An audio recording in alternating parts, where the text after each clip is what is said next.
You might remember the terrifying story of 7-year-old Ricky Holland, killed by his adoptive parents back in 2005. Well, now his mother, Caswell, says the state is poised to take away her 3-month-old son as well. Caswell argues with assistance she and her husband are capable of caring for this baby. I spoke with her lawyer today, and he says her trust in this system is simply gone. Some closure of actually being able to say goodbye to him. Caswell, the biological mother of Ricky Holland, telling us in 2006 that Ricky should have been with her. It's just wrong for them to put my kids in a home to where one of them ends up dead. Now her lawyer, Caswell, says the state is taking another from her, a 3-month-old son. She loves it dearly. She wants to retain her parental rights.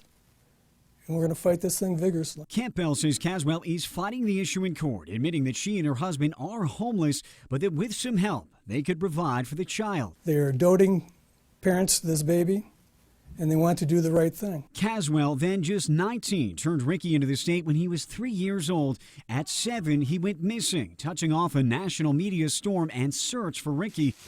We later learned he was killed by his adoptive parents, Tim and Lisa Holland. I guess there was a prior termination that led to Ricky being placed for adoption and ultimately placed with the adoptive family he ended up with, which was not the choosing of my client. The Department of Human Services would not talk specifically about Caswell's case, but argue a woman who's had her parental rights revoked has to prove she is fit to raise a new child. Yeah, we cannot ignore situations, severe situations that led to a prior termination when we look at the new instance. DHS also points out they've made several changes to the system since the Ricky Holland case, noting they've lowered caseloads for each CPS worker and established more comprehensive reviews of their foster homes. All right, now Caswell has had 5 children removed from her care in the last several years. Her parental rights hearing is at the end of July.